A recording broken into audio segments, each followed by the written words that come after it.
So today is our September virtual networking meeting. And today we are joined by Rachel Hannah from Aquascot. Aquascot is an aquaculture company based in the Scottish Highlands. And Rachel will be talking about how important it is to invest time and money on developing your employee representatives and how that affects effective governance as well. So Rachel herself joined Aquascot about 5 years ago. She joined as a compliance manager in the technical team. She was promoted to the head of technical in February this year and holds responsibility for food and safety and food safety and quality within the leadership team. But she was elected onto the Partnership Council in 2017 and quickly took over the role as Partnership Council Chair and has remained as that over the last 3.5 years. I met Rachel whilst I was working for Scottish Enterprise on Scotland for EO. So she's really lovely, and I think you're really going to enjoy today's conversation. So I'll hand over to Rachel. Thank you, Yogi. Thanks everyone for joining to listen to what I've got to say about the Partnership Council. So I'm just going to share my screen and hopefully that will all work. And yeah, share. Go. Just get this up. Great. Okay. So I really wanted to just talk you through some of the things that I've been learning over the last couple of years and in terms of our Partnership Council. But first I thought I'd just give a bit of a quick introduction to Aquascot. So as Yogi says, we're based in the Scottish Highlands and we are a dedicated supplier to Waitrose of farm salmon and trout products. So we do basically conventional salmon, so the 2-pack salmon, and we also have a site just a mile down the road that makes our value added products, so things where we've got an encroute or a sauce added. So we're very we're very passionate about our products and our commitments to partnering with Waitrose. So we're a medium-sized company. We're 100% employee-owned, and we have been really working to define who we are and our why, essentially. Key to that over the last couple of years have been defining what our values have been and also our mission statements as well. So for us, it's about having this prosperity and the long-term growth, and particularly where we can, ensuring that's in the Scottish Highlands. We're located in a fairly small community, Allness, which is on the NC 500 route for any of those who've been up and around that route. So we're up fairly north, I'd say. So we've got a relatively, I would say, complicated structure, which is partly reasons for some of the governance that we need and the real support that we are supporting our partners with. So like most other EO businesses, we are through 100% through trust. So we have our share trust body, and then we have our trustees. And then we have Aquascot, which is where I work. And so obviously we have board of directors and we have our Partnership Council. I also mentioned there in grey, we have our this diversification scheme. So that's very much, again, about the long-term sustainability of the business. And so we have IHCT there, which is Investment Holdings Company Trust. So we have defined what the Partnership Council really stands for, and we're absolutely there to promote the interests of all partners and support the improvement of our company as a successfully owned, employee-owned and great place to work. Just while I'm here, I just wanted to mention a bit about our structure within the trust.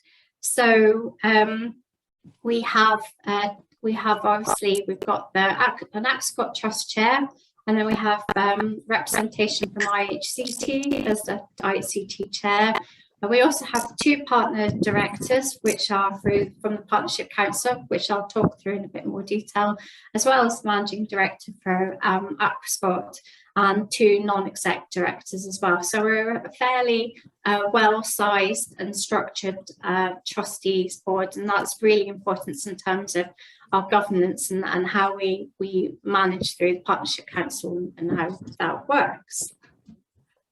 So I'll just take it forward.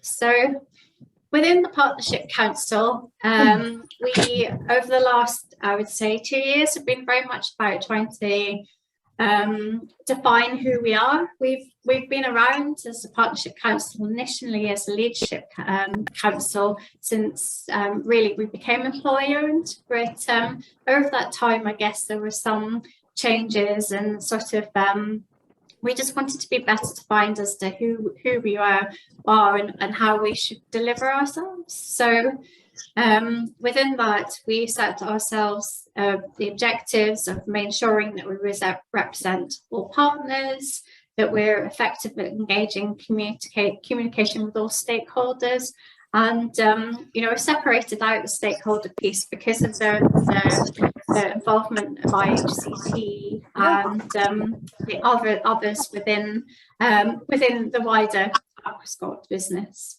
Clearly, we're absolutely passionate about employee ownership and making it work, making sure we make it work to its best advantage within the business. That's really what we hold ourselves to. We also felt that we needed to be connected to the values of the business. The Partnership Council were key sort of stakeholders in development of those values, so we wanted to make sure that was embodied within our objectives, as well as the kind of key things of long-term sustainability, and really that just whole piece about making Aquascot a great place to work, and then making sure we account for ourselves in that in terms of benchmarking. So it's easy to write all of those words on paper and say, right, well, that's who we are and that's what we do. But then we spent a lot more time actually looking at, well, how do we actually achieve that? And so it comes to kind of key points that we pulled out from that initial work. We hold monthly PC meetings. That's our absolute core of what we do on a monthly basis. We do that in a manner where we ensure there's an agenda set, that's communicated to all partners before we hold the meetings. We hold our meetings, which over the COVID period have never stopped. They've always continued on a monthly basis through Teams. And hopefully we'll soon all be able to be more together on site, but they've absolutely continued. And then we have prepare minutes, and then they are distributed to all partners. And the key thing there is about making sure that partners understand what progress is being made with the areas of work that we're doing. So within the Partnership Council, our term is 3 years, and that's elected from partner groups. So we split ourselves into having representation from engineering, from production, through to some more of the office. And so we try to make sure that we've got partners that are from all kind of across the business. And that is one of probably our biggest challenges, to making sure we have that representation, but it is important that we continue to push that. And it's also about making sure partners are trained. I'm going to come to that a bit more shortly, as well as thinking things like budgets. You know, we have a budget within the Partnership Council, so that allows us to attend events.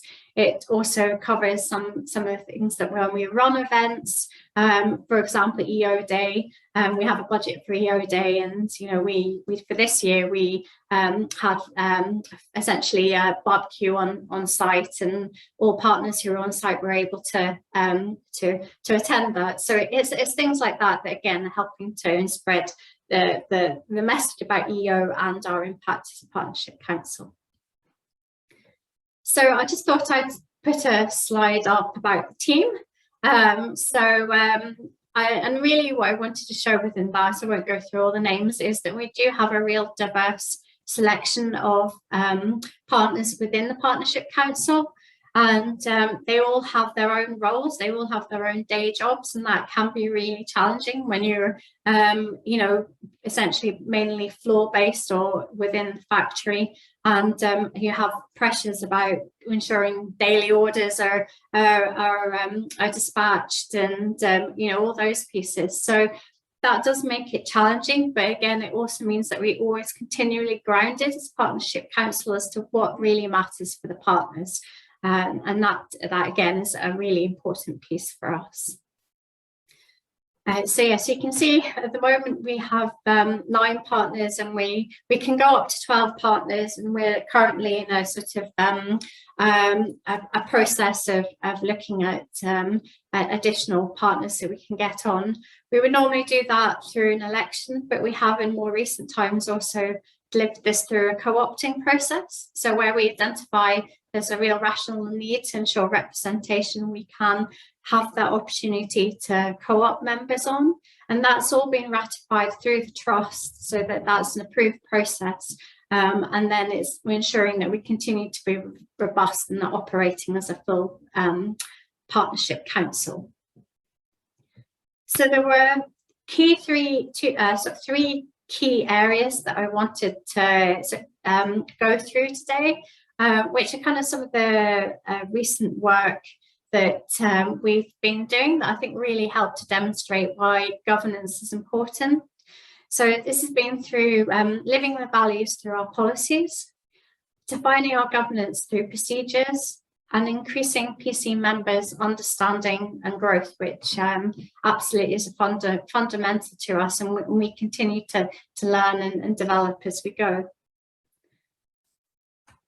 So we've been last year we looked at we've been looking at our policies, and we realised particularly that the compassionate leave policy was very much the bare minimum and didn't really align with our values. And so we gathered a team together, which was not only partnership council members but representation from HR as well, to look at what we could do to develop this policy into something that was more fitting of us as an employer-owned company. So we undertook research with support through the EOA, and also with discussions with non-EO businesses, and just a general what's out there, how could we make this better? And through the discussions that took place within the Partnership Council, we established that if we could develop this policy to be recognise more of the partners' diversity and our varied family units, which didn't necessarily reflect the traditional family setup that compassionate leave policy reflected. And that was particularly fitting for us because of our kind of not the large contribution non-UK partners make to us as a business, and to ensure that they also were able to grieve if there was ever a case when that would happen. So and as well as that, we looked at that close friends can be as close as any family member at times, and we should be recognised that as well. So we went from the very basics to having up to 10 days paid bereavement leave, and that was very much led to the line manager and the partner who was going through that to agree how that would work, and we've used that already, and we found that additional flexibility is a great comfort to a partner when they're going through difficult times, and that again really bolsters that we can demonstrate our values and make sure a partner feels supported. So the other piece that came through was actually a direct request from a partner, in that they felt that the maternity policies were could be more supportive as an EO business, and so that again was a process of developing a team, reviewing the opportunities and options within a partnership council, including some financial modelling as to what options could be available to us. And so that very much moved away from, sort of the statutory requirements to much more values-led flexibility. And I think for us, this shift to the additional payments to partners in going through, that exciting time of life, massive life-changing time, has been really well received. And also, you know, because we've got partners' views, we then also picked up this piece about IVF treatment, and that was not something we've seen anywhere or could pick up anywhere else. So this was very much just came from us, as this could really help partners who are going through this. And so those pieces were basically had ratified initially through the Partnership Council, through our leadership team, through the AQS board, and then sort of final kind of, I suppose, rubber stamp. But by that point, it's really pretty much developed through the Aquascot Trust and through the cultural group we have within that. And that means that it's fully embedded and is how we will be operating going forward. So the other bit I thought I would talk about is that I guess from my experience as a compliance manager, I'm kind of quite like to get things written down, and so we've been developing documents that help support and define who we are and what we do as a partnership council. So that is included ensuring that there's all new starts are aware that we're employee owned and about the PC and who to contact and who's on the partnership council. We've also developed formal procedures that describe administration roles and responsibilities of the Partnership Council, as well as how the elections process work. And again, those are all things that are developing over time. For example, during COVID, we actually used an external company to do our election process, but now we've moved to using Microsoft Forms and being able to do that anonymously. So that again is just developing all the time, but it is ensuring we have the right governance. And then we've also been, I guess, producing some more customer-facing documents. So we have a partners charter available to all that defines who we are, our values, the setup, and things like that. And more recently, the signposting guides, just who partners to contact, and that's now on display around the buildings of Aquascot. And very, very recently, just literally this was completed this week as this partners idea workflow. So partners can have some sense for how long it might take for an idea or suggestion to be developed, so that it's not something that happens overnight. It's because we've got the right governance in place, and we want to make sure partners are aware of that.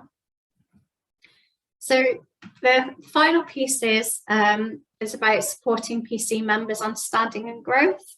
So we obviously have responsibility across all the Partnership Council to make sure that they understand what their obligations are within the Partnership Council. And we also include within that now a process we've established this year, which is where we have a reward and recognition scheme, where I sit down with other members of the kind of reward and recognition committee to assess each member and and their contribution. And also making sure PC members are supported in terms of time to spend on PC activities. I think one of the things that I guess I'm most proud about is the recent shift that we have with ensuring that partner directors, those are the direct partners who are represented on the trust board, which are 2, and then on the Aquascot board, which is 1, are supported through external mentors. And so we launched that process earlier this year, and that was very much about allowing partners to have access to confidential mentoring support, so they can develop themselves, ensure that they are best able to sit on those boards. We have Nadine, who works in production. She's never had any experience of working on a board, so it's really challenging for her. So making sure she's understanding or prepared and has got someone to ask questions of is really important to her, and is really developing her. And David, who unfortunately was supposed to talk but can't couldn't join in, has also had a mentor, and he's found that really invaluable for cross, sort of sound checking and okay, this is what I'm thinking, how do I present that and make sure we're coming across in the best possible way at the board meetings, and truly ensuring that our partners' views are represented. So as well as the mentor scheme, we've also ensured that they've undertaken trustee training through the EOA course, and also through previously through corporate CDS Scottish Enterprise course as well. And they've also had basically a longer induction process. So that has allowed them to observe boards before being fully part of the meetings, and then basically a sort of opportunity to get to know people and just so that they feel comfortable. So it's really about giving them the opportunity to be the best that they can be within those meetings. And today we had our first review of that mentoring program, and so we will be continuing that next year. So that's really is an opportunity for our partners to develop. So that was really what I was going to cover today. I think in summary, through creating this whole backbone, through the procedures and through the processes and our defined work through the relevant stakeholders, we've really been able to secure the effectiveness of the Partnership Council, and we are absolutely focused on continuing to increase our engagement with partners with the intent that Scott continues to be a great place to work. I'll stop there and I'll stop sharing. Here, sorry. Thank you so much for that, Rachel. It just, for me, you summed it up so well at the end there in terms of creating that backbone around what your procedures hang on. And as you said, it's a shame that David couldn't be with us today. But one of the things that really stuck with me when we were speaking to David earlier this week was the coaching and the mentoring that you spoke about. He said that's really helped him to represent himself within the trustee board meetings, and it's just having that level of confidence, I think, when you're stepping into that kind of environment. And again, something that I also picked up from our discussions was that giving people the time to develop before throwing, but not even throwing them into that environment, is actually allowing them to feel comfortable enough to go into that environment as well. So no, it was really, really good. Thank you very much. I guess one of the questions that I certainly had as I was listening to that is, what are some of the challenges that you've faced as a partnership council? So I guess some of the challenges are around making sure that we are fully represent partners, and I think that's one of the hardest things to achieve. So we know it's always going to be a work in progress, so it's very much trying to support the Partnership Council through the leadership team and through the trust and the Scott board, that it's always going to be a work in progress, and not to beat ourselves up too much, because I think we're all so passionate about it. You can feel a bit like, but we've tried to do all of this work. And so that's why I think we're really learning that it's really important to kind of sell ourselves, and this is what we've achieved and this is how it's making a benefit. So I think that's definitely sort of one of our challenges. Other challenge is absolutely making sure that we have the right time and resource in place to deliver an effective partnership council. I would say that's absolutely, again, a learning piece. So ensuring that we have a budget is key, and that the budget is something that we can actually deliver effectively things with, and also then allowing partners time. So for example, Nadine, our partner director, she now has 1 day a week where she can spend actually on trust related, partnership council related activities, and then that gives me an opportunity to really build her skills as a vice chair, and then that allows essentially my potentially my exit plan as well. So again, that investment in time is really important, but is a real challenge, particularly in a fast-paced production facility like ours. Yeah, I can imagine. And having that time to develop, as you said, you've already started to think about your exit plan, which I guess tying back to employee ownership, we talk about succession, we talk about the importance of whatever your succession plan is giving it that time to develop and make sure you've got the skills. So we've got lots of questions from the audience. One of the ones I'd like to pick up on is because you talked about the representation element. So what's the ratio of your employee representation, and how did you decide on the kind of constituencies? So basically, anyone eligible to join the Partnership Council, as long as they've worked for the business for 6 months. We then look for basically one partner representation across each of the kind of business areas. But we recognise when we did an election, it's probably coming up for a year and a half, 2 years ago, we had a good representation from the office, really keen to join.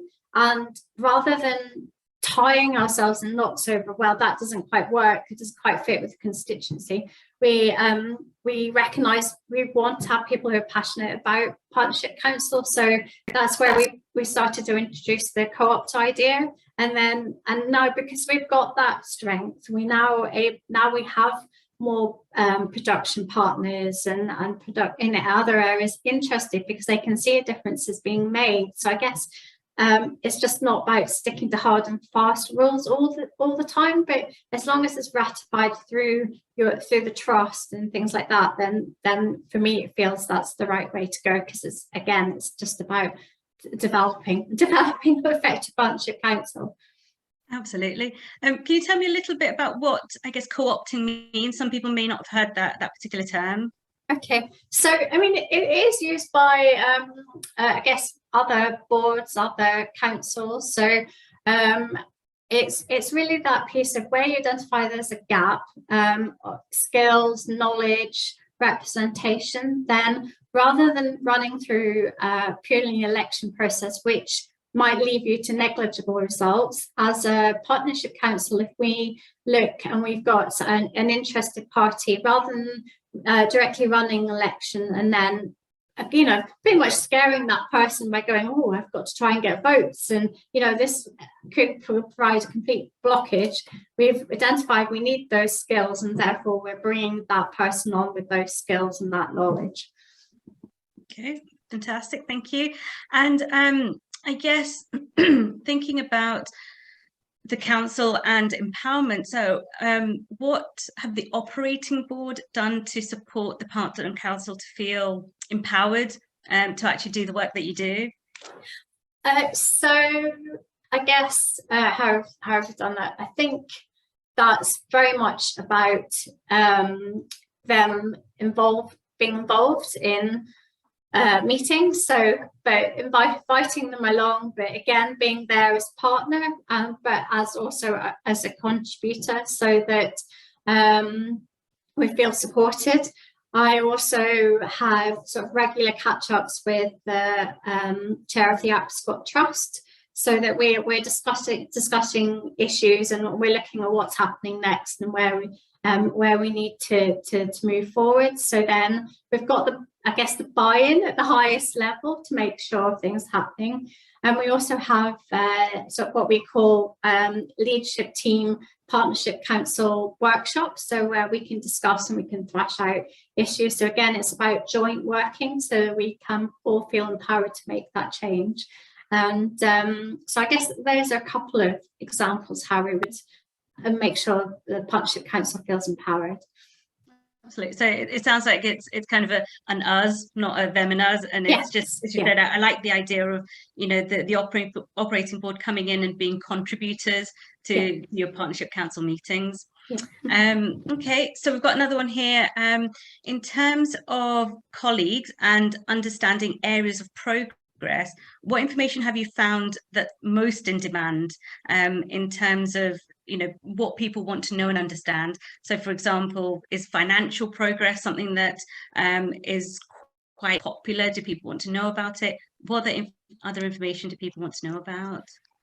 So we kind of were guided by a survey that was done a couple of years ago as to where partners wanted information, and then we've continued to develop that. So we this year launched a SharePoint site called Aquaspace, and that's been kind of our way that we're now trying to channel information. So within team briefs that are issued monthly, we do have essentially a financial breakdown of how we're performing. So that's something partners want, and we now have got that further in that we've got a little sort of indicator on SharePoint as to how we're performing as against plan, and therefore that gives an indication as to whether there'll be a profit share this year, which obviously partners are always keen to know about.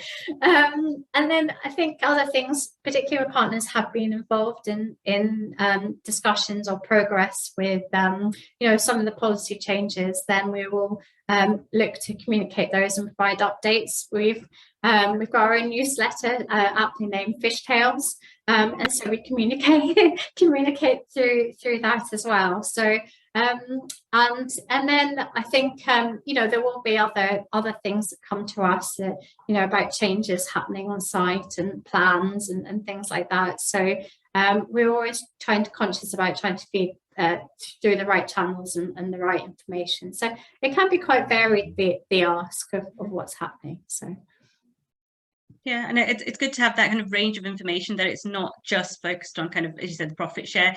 It's actually looking at all the different areas within the business as well. Yeah. Cool. Right, so I've got one here which is a little bit more around the leadership theme again. So Kevin's asking, how long have you been an EO company? Did all managers feel comfortable with the move to more generous support for employees when facing particular life challenges? So thinking about some of the moves that you've made within your policies, how did managers feel about that? Okay, so we've been fully 100% EO now for a couple of years, and really a journey started back in 2008. So we have been employer for quite a while now. Sorry, what the rest of the question there? The rest of the question was, how did managers feel about that kind of move to providing more support for policies like your compassionate leave and your maternity paternity? So I think there's always that kind of caution of, oh, this is more work for me, particularly things like the compassionate leave, where you're having to make more of a judgment call. But really, that again is about all encouraging mature conversations, ensuring our line managers are acting as leaders and working with their teams. So again, that's helping to move the maturity on the business. Certainly, they are, have supportive generally of the changes that are helping to retain our workforce, and clearly in times where, particularly in production facilities where there is the attraction of other work that isn't necessarily in a cold fish factory, those things then help to secure that, and then that obviously means that we've got consistent teams. So I guess it can be some reticence at times, but again, I think we try harder and harder to always make sure the line managers fully understand where we're trying to go with these things, and then therefore how they can support them.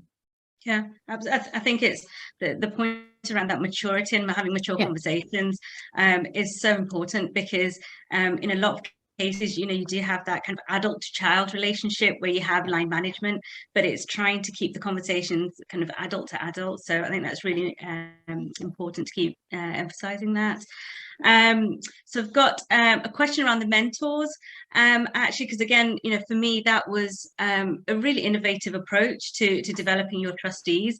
So we've got a question here around, how did you go about sourcing external mentors for the trust board? Yes, so it was a bit of a kind of combination of things. So our Aquascot Trust Chair very much supported that and reached out to his contacts, and then also because we were quite keen to use someone local or kind of Scottish based. I think that was sort of not kind of like a prerequisite, but it was a nice place to start. And so that there might be an opportunity that they could actually meet in person if COVID wasn't around. So through the Scott Trust Chair, Dennis, and then actually through Carol Leslie of Employee Associate, she also put some name forward. So actually we ended up one from put forward from Dennis really, and one through from Carol, and but key to that was that the mentors and the mentees had the final say. So if they were happy with those choices, and they had initial discussions rather than us just picking two. So we had a short list and we worked for who was the best, and that is really showing itself in the feedback and the development work that's gone over with the mentors and the mentees. Fantastic. And I think if I remember, you actually put together an agreement for the mentor and mentee relationship. Is that right? Yes. Yeah. So we defined job descriptions for the mentors and mentees, and then agreements as to sort of how this was going to work. And what we left very loose was how often they wanted to meet. So that was very much up to the mentor and the mentee to fit with what they felt was best. So they've really kind of chosen that to be pre and post trust meetings. So essentially at least twice in a 3-month period. So and with more if they wanted to, but that seems to be working best. So I think while we've created structure, we've also given some flexibility to allow for the mentors, really. Yeah, definitely. I think hopefully a very quick one. How often does your newsletter go out? So it's a quarterly newsletter. So and it seems more and more packed with activity. We've just done a beach clean with our sister company Shore. So we've got that. We've been sort of publicising that, and we talk about updates within the business and what new members of staff and sort of bios and things like that. So it's just trying to create that community. I think is really important.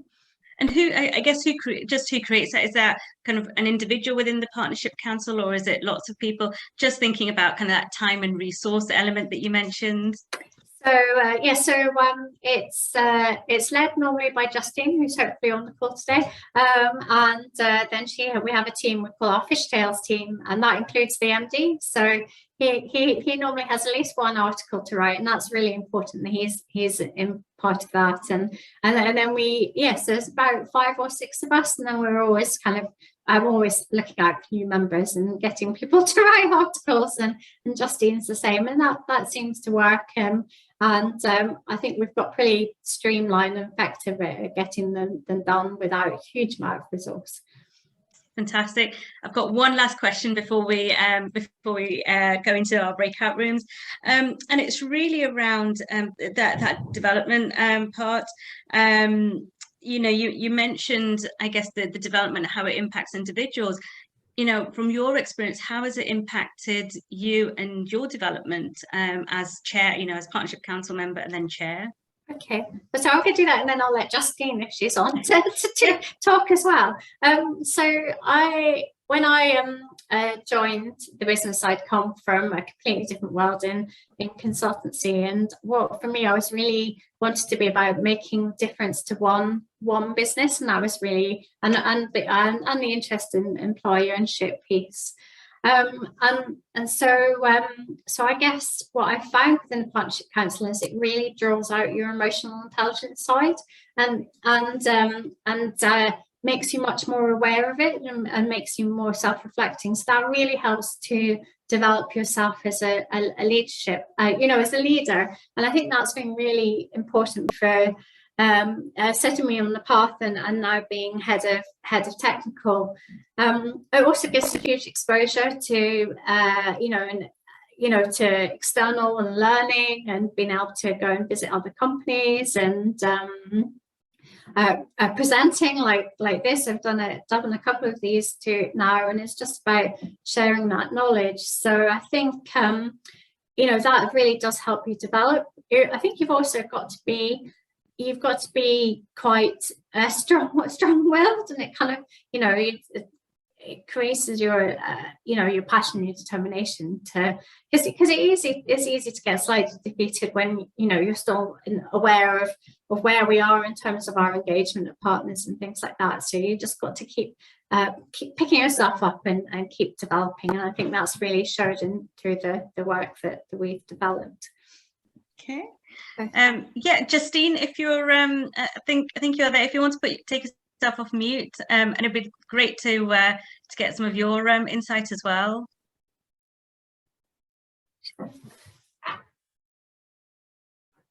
Let's see.